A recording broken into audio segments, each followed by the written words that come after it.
थोड़ा लेट हो गया मुझसे, कागज़ इधर उधर हो गया था। इसमें बहुत से दोस्तों ने पूछा है कि जी पाकिस्तान में ज़्यादातर ये सवाल उठाया है जो हमारे पाकिस्तानी भाई दोस्त अहबाब बैरून मुल्क हैं, हमारे जो सब्सक्राइबर्स हैं, जो भी कहने आप, ज़्यादातर मेरा ख्याल है 70-75% से भी शायद ज़्यादा ही हो कि आजकल पाकिस्तान में बहुत चर्चा हो रही है -1 और -3 और इस तरह की बात। तो इस सूरत हाल को मैं किस तरफ जाते देख रहा हूँ और इसका PTI के वज़ीर ने नवाज़ शरीफ और शहबाज शरीफ तक पैगाम पहुँचाया है कि अगर वो इमरान खान के ख़िलाफ़ तहरीक अदम एतमाद लाएँ तो तहरीक इंसाफ के कई MNAs नून लीग की तहरीक को सपोर्ट करेंगे वगैरह वगैरह। बेसिक बात वही है, बुनियादी बॉटम लाइन क्या है, -1 और -3 के चर्चे। मैं आपको देनदारी से बताऊं, ये मेरी आखिरी आप समझ लें कि कोशिश थी जिसमें हिस्सा डाला, और मैं कहता हूं कि चलें दुश्मनी ना सही, नफ़रतें तो कमाई होंगी। मैं इसके बाद में शायद अभी मैं आपको पढ़ के सुनाऊं बेनज़ीर भुट्टो मेरे बारे में क्या सोचती थी। उसके बाद इनको भी ज़ाहिर है मेरे साथ मेरा उनकी कोई जागीर तो साझी नहीं थी, ना मैंने इनकी कोई भैंस खोली थी, लेकिन ऑब्वियसली मैं ऑल आउट PTI को सपोर्ट करता था और इनको मैं बेतहाशा बुरी तरह क्रिटिसाइज़ करता था। तो एक ज़ाहिर है पसंद तो नहीं आता होगा। तो ऐसे लोग जिनका PTI से तल्लुक़ हो पिछले 5 साल में, 10 साल में, 15 साल में, 20 साल में बनाओ भाई, मैं तो इनके बुनियादी लोगों में, तो अगर उनको मेरा बात करना या क्रिटिसाइज़ करना नागवार गुजरता है तो ज़ाहिर है मैं कितना का बुरा लगता हूँ उनको। लेकिन मैं अब थक के इस नतीजे पे पहुँचा हूँ कि कोई -1 हो जाए या -3 हो जाए या -300 हो जाए, मेरी सेहत पे नहीं फ़र्क पड़ता, चूँकि अवाम की सेहत पे, मुल्क की सेहत पे इससे कोई फ़र्क नहीं पड़ता। प्रॉब्लम ये है कि अवाम कब माइनस होना बंद होंगे।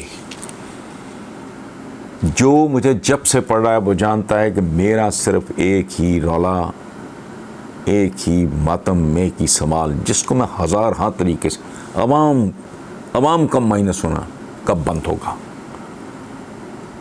और या इसको यूं आप पलट के देख लें कि अवाम कब प्लस होंगे। अच्छा, मैं अर्ज़ ये कर रहा था कि जिन लोगों की चलें नापसंदीदगी कह लें आप, कमाई, उनका हाल क्या था, ये मैं कहूँगा इनको कि ये आपको ये क्लोज़अप में दिखा दें। फ़िलहाल मैं ये पढ़ देता हूँ आपको। बेनज़ीर भुट्टो साहिबा ने, मरहूमा ने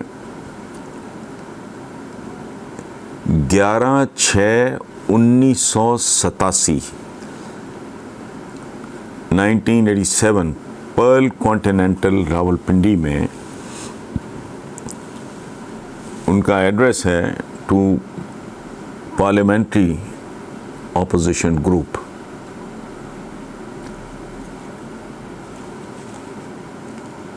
वो लिखती हैं, तकरीर थी उनकी, इनफैक्ट उन्होंने कहा, only Hasan Nisar truly understands Zia system and its unbelievable paradoxes when he says शहर आसेब में आंखें ही नहीं हैं काफ़ी, उल्टा लटकोगे तो फिर सीधा दिखाई देगा।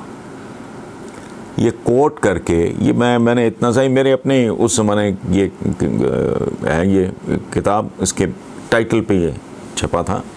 उसके बाद वो एक्सप्लेन हुए ये अनबिलीवेबल पैराडॉक्सेस क्या थे जो इस शेर में, कि शहर आसेब में आंखें ही नहीं हैं काफ़ी, उल्टा लटकोगे तो फिर सीधा दिखाई देगा। वो क्या था? ये अनबिलीवेबल पैराडॉक्सेस की बात हो रही। तो क्या रजीम थी? मैं उस वक्त भी उनकी नफ़रत का मैं शिकार रहा हूँ। उस वक्त ज़ाहिर है बीबी तो बेचारी धक्की खा रही थी 86 के बाद जब आई, तो तब की बात है। वो अभी तो सड़कों सड़की काम था, जैसे PTI का था। पहले उधर उस ज़माने का है जब मैं आई वॉज अगेंस्ट ज़ियाउल हक। ज़िंदगी में जो जेलें काटी हैं सवाए उस दौर के, मैंने ज़ाहिर है मेरा क्या लेना देना जेल से, लेकिन ज़ियाउल हक मरहूम के ज़माने में वो हुआ। वो अनबिलीवेबल जो पैराडॉक्सेस की बात हो रही है वो क्या है? ज़ियाउल हक क्या था? ज़ियाउल हक बतौर chief of the army staff अपने वज़ीर आज़म जुनेजो का मातहत था। He was a subordinate. बतौर chief of the army staff वो अपने वज़ीर आज़म मोहम्मद ख़ान जुनेजो, उनका वो सबॉर्डिनेट था, मातहत था। और ये जो मातहत था जनरल ज़ियाउल हक, chief of the army staff, वज़ीर आज़म का, बतौर सदर ये अपने बॉस का बॉस भी था। ये जो इसी पे मैंने ये शेर लिखा था जो मोहतरमा को बहुत पसंद था कि शहर आसेब में आंखें ही नहीं हैं काफ़ी, उल्टा लटकोगे तो फिर सीधा दिखाई देगा। यानी इससे ज़्यादा मज़े का खेज सूरत हाल किसी मुल्क में पैदा हो सकती है कि chief of the army staff वज़ीर आज़म का मातहत है, लेकिन बतौर सदर वो उसका बॉस भी है। So this is what she appreciated. और उनके साथ मैंने उस ज़माने में बेतहाशा थोड़ी को 2 4 10 नहीं, लेकिन जब बात समझ आई, वो इक़्तिदार में आई, बिल्कुल वही हुआ मेरे साथ। कमाल देखें, हिस्ट्री इज़ रिपीटिंग इटसेल्फ। उसको जेलें काटते रहे, लड़ते मरते रहे, अपने मैगजीन्स बंद कराते रहे, शो कॉज नोटिस भुगतते रहे।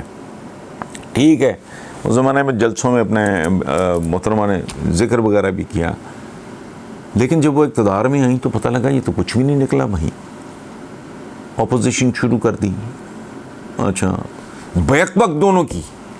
ये नहीं कि एक कैंप में खड़े हो गए तो उसको ना, ये नहीं कि मैंने पीपल्स पार्टी छोड़ के तो कोई नून लीग के लिए सिंपैथी, ना बिल्कुल नहीं, दोनों की।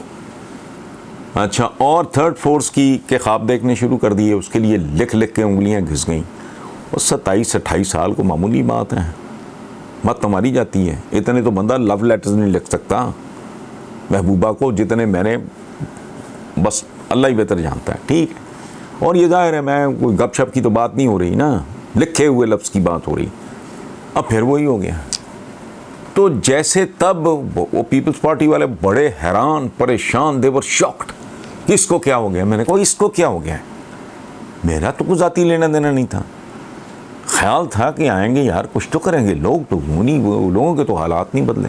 सो ये जो है ना, ये -1 तो -3 तो -2000 करते हैं। हाँ, -5000 3000 बंदा हो ना इस मुल्क में, मैं किसी और मानों में ये बात कर रहा हूँ, शायद कोई सुकून आ जाए।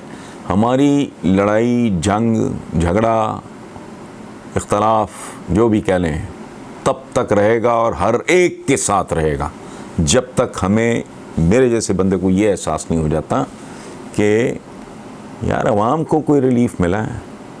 ये जो 72 साल हो गए, अब हर पता नहीं कोई प्लस हो जाता है, कोई फलाना हो जाता है, अवाम थ्रू आउट ही माइनस। तो इनको जीने दें बस, और क्या है। पता नहीं कितने आपके न्यूटन, कितने आइंस्टाइन आपके भूखे मर जाते हैं। वो छोटे दुकानों पे कोई गाड़ियाँ साफ कर, कोई वर्कशॉप्स में काम कर रहे हैं, कोई साइकिलों को पंक्चर लगा रहे हैं, कोई वाइपर लेके कोई गाड़ियों क्या गई, कोई इंसानों वाला काम तो नहीं हो रहा ना। और मेरा दयानतदारी से मैं ये सोचता हूँ कि इन्हीं भयानक जराइम की खुदा है सजा दे रहा है। क्या खैर बरकत नाम की चीज़ ही उठ गई है।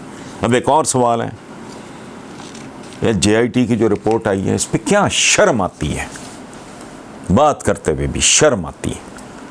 ये रिपोर्ट सही है, गलत है, टेम्परिंग हुई है, नहीं हुई है, इसमें रद्द-बदल हुआ है, नहीं हुआ है। अच्छा, मैं क्या करूं भाई, ये कराची में जो कुछ होता रहा है वो सारा झूठ था। वो ख्वाब देखते रहे हम, या मस्मराइज किया हुआ था किसी ने, या हिप्नोटाइज हुए थे हम, या हमारा कोई इमेजिनेशन था, कोई इल्यूजन था। नो, होता रहा है ना। तो इसके बारे में मैं क्या बात करूं। मुझसे पूछा गया, अभी कुछ देर पहले एक रिकॉर्डिंग थी कि जी क्या रिपोर्ट में वाकई रद्दो बदल मुमकिन है। तो मैंने कहा वो जो एंकर थी बीबी, तो मैंने कहा कि भाई तुम्हारे तो मुल्क के जोग्राफिये में रद्दोबदल हो चुका है। जो बाबाए कौम पाकिस्तान दे के गए थे उसमें एक था मशरकी पाकिस्तान, एक था मगरबी पाकिस्तान। मैं मगरबी पाकिस्तान में बैठ के आपसे गुफ्तगू कर रहा हूँ। मशरकी पाकिस्तान जाने के लिए मुझे वीज़ा चाहिए, जिसे बांग्लादेश कहते हैं। मेरे तकरीबन 30% ऑनर्स में पंजाब यूनिवर्सिटी में मेरे तकरीबन 30% क्लास फेलोज बंगाली थे। मैं एक ज़माने में पागलों की तरह BTV बांग्लादेश TV घंटों देखता रहता था, बंगाली मुझे आती नहीं। तो once my wife asked me कि तो क्या भाई ये समझ तो आती नहीं है आपको, तो क्या देखते रहते हो? मैंने कहा यार शायद मेरा को पुराना क्लास फेलो नज़र आ जाए। तो मैंने कहा बीबी आप पूछ रहे हो जी रिपोर्ट में रद्दोबदल, वो आपके तो जोग्राफिये में रद्दोबदल हो चुका है। तो बस कर दो, इंसाफ करो कोई लोगों के साथ भी, वरना मुश्किल हो जाता है। नाइंसाफ़ी करके एक बाप ख़ानदान को इकट्ठा नहीं रख सकता। इसी में उस सवाल का भी जवाब आ गया जो कुछ दोस्तों ने बलूचिस्तान के हवाले से पूछा। Thank you.